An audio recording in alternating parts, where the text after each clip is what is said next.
Right, we're on. Today we're going to talk about elbows. I bet you've never really focused on your elbows in the golf swing. It's a hard thing to focus on, I guess. We're going to talk about elbows at the top of the backswing. If there's something we can do with the right elbow, so your trail elbow, if we get that correct, it's going to encourage a flat left wrist.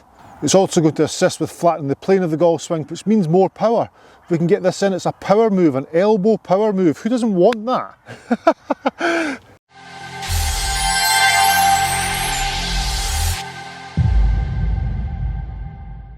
Right, before we start, two things. First thing, subscribe to the channel.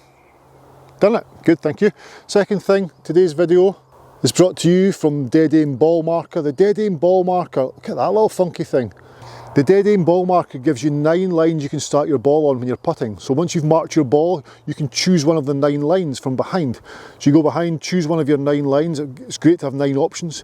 Then from there, it's dead simple to place the line of the golf ball on your intended line.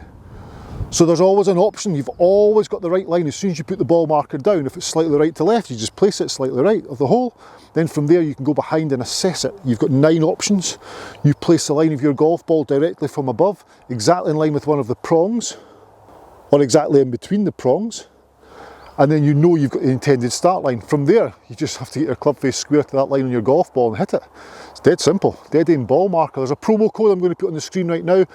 You hit that promo code once you go to the website, enter that promo code and you'll get a discount on your Dead Aim Ball Marker. And I mean, I just never golf without it now. Why wouldn't you? No brainer. You can comb your hair with it. Let's get on with the video, shall we? Right, so an elbow power move, that sounds great. Let's tee one up, shall we? There you go, teed it nice and high to give myself the best chance. When you're doing your drills, try and tee it a little bit higher until you've aged the process, and then you can gradually lower, then of course we play off the turf. So up the top of the swing, up to the top from there, right elbow. Where is the right elbow? Does it really matter? Not particularly bothered. Of course there's places where the right elbow should be, but a general rule of thumb is it should be behind your body.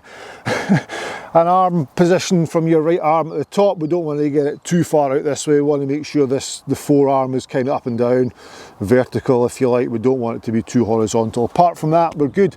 Focusing on what happens next is the most important thing. So focusing on what happens next, once we're up here, there's the forearm, it's not this way.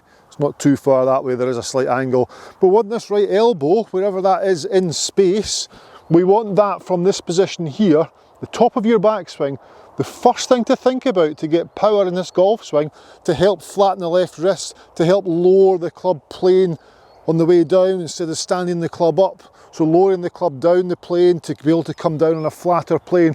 First thing we have to do is ensure the right elbow goes closer to the left elbow. Yeah? That's right, golfers, we're getting the right elbow to go closer to the left elbow from the top of the downswing. Top of the backswing. Top of the backswing. Top of the backswing. Up the top of the backswing, right elbow goes closer to left elbow. See that move? Can you see there how it flattens the left wrist? The hands start to drop, the left wrist starts to flatten. Right elbow close to left elbow. Left wrist starts to flatten. I've got a slightly cupped left wrist at the top, so that helps it flatten. If you were square and you were here, you were able to do it, you'd bow it.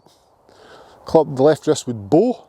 I'm slightly cupped at the top, so then when I come down from there, my right elbow goes close to my left, which flattens the left wrist. If you were flat to begin with, and the right elbow came close to the left wrist, you'd bow slightly. Bowing slightly closes the club face, little out to in swing path, going to be a nice draw. If you're slightly cupped like I am at the top, the right elbow going closer to the left is going to neutralise it, square face impact, it's a good thing. And then from there it's all about repetition.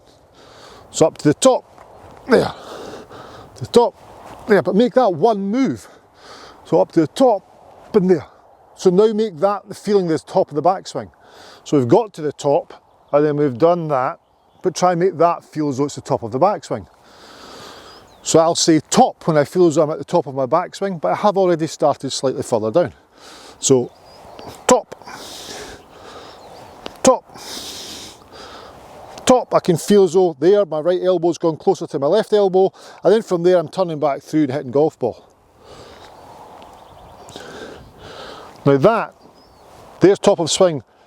If the elbows maintain distance or keep that same distance, then I'm coming down here, that's not good. Left club shaft is now on left forearm.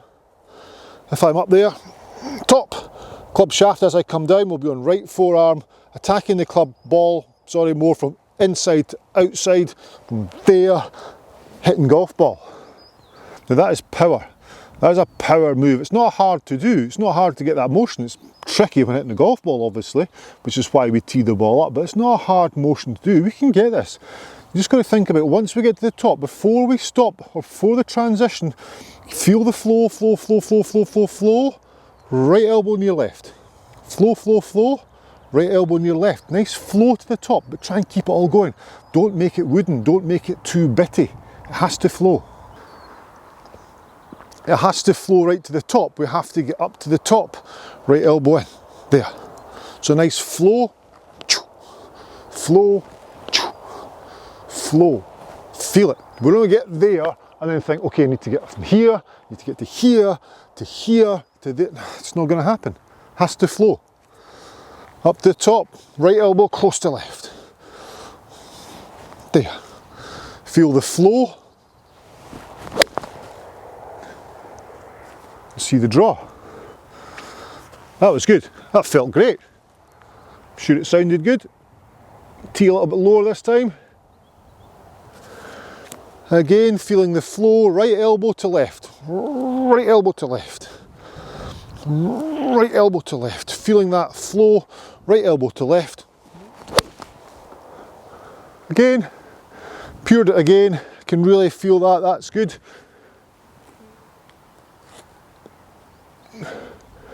That tee there now, pretty much sitting on the ground. It won't happen in 2 or 3 balls to lower that tee, so I mean a bucket of balls at one length of tee, and then the next time you go and play, fraction smaller and so on, get it lower and lower. It doesn't have to happen in the first 3 or 4 golf balls. You can do it in the space of 100 golf balls over 3 or 4 days, but trying to feel the flow to get to that off the ground or lowest tee is what we're after. Go, lowest tee, up the top, feeling the flow, right elbow goes close to left. You can see what it's doing to the shaft. Right elbow going lower, closer to the left. Mistimed it slightly. Divot. Okay, so we're all human. I'm going to try one off the turf now, last ball. Up there, right elbow close to left, feeling the flow. I can feel that, it feels really, really good. There we go. Got it, redeemed myself. I had to work hard on that one. Guys, that will help your ball striking, that will add power.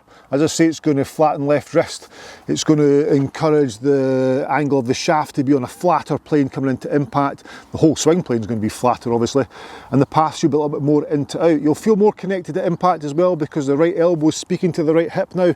It's gone close to the left elbow and comes down the right side, speaking to the right hip as the body turns through. Lots of good stuff going on there. Go out and try it. Let me know in the comments below how you get on. If you can feel the elbows, were you aware of what your elbows were doing to begin with, or did you even realise you had elbows? Thanks for subscribing to my channel as well, I really appreciate that. If you've not subscribed, just click the button, it'll take you seconds. The bell notification as well, click that, gives you instant notifications of all my videos, and also give this video a thumbs up if you've enjoyed it. That shares it around YouTube, which helps the algorithm to help me to make more videos for you. I'll see you in the next video. Thanks very much, bye bye.